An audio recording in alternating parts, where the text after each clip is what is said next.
What is transmedia? Henry Jenkins defines transmedia as a story that unfolds across multiple media platforms with each new text making a distinctive and valuable contribution to the whole. In his book, Jenkins uses the film franchise The Matrix as an example to explain this concept. While a great example to use to explain this concept, I feel there is another franchise that explains this concept even greater. One of the oldest film franchises in history.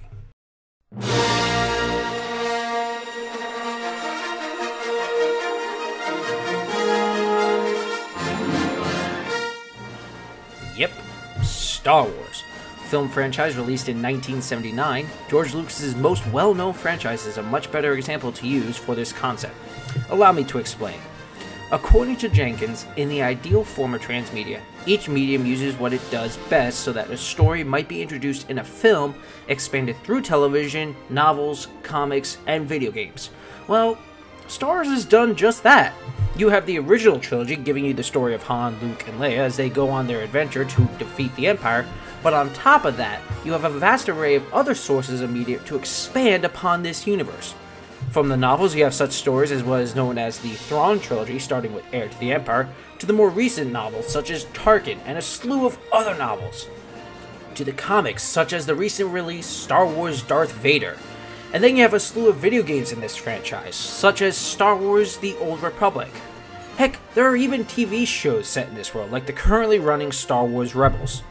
All of these sources of media expand upon the world created by the original trilogy, but unlike other franchises that try to expand the worlds, these are all independent stories, which brings me to the next point about transmedia. Each entry needs to be self-contained. Well, what does this mean? Well, let's look at Star Wars again. When you look at all the different sources, there are some that do this well where you don't need to have seen the trilogy to understand the world or its stories. Let's take a look at a video game for this example. In 2003, video game company BioWare released one of its most successful games, Star Wars Knights of the Old Republic, a role-playing game where you create your own character and go on this grand adventure across the universe. Did you need to have watched the original trilogy to understand what was going on in the game?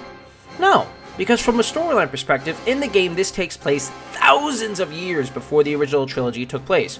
What this game did was not only give its players a fantastic experience into this universe, it also introduced new viewers to the Star Wars franchise as a whole. Much better than those silly prequel movies.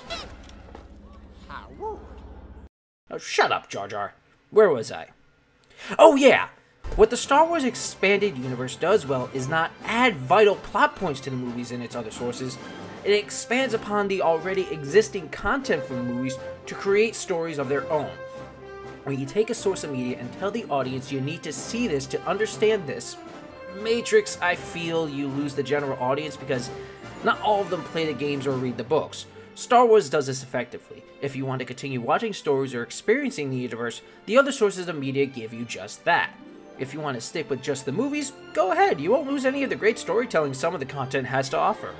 What George Lucas did with Star Wars is not only give us a great science fiction fantasy epic, he gave us a fully breathing world for other writers, filmmakers, TV writers, and others to create their own stories set in this world that add additional characters and lore for the audience to absorb, creating one of the most fleshed out universes in media history.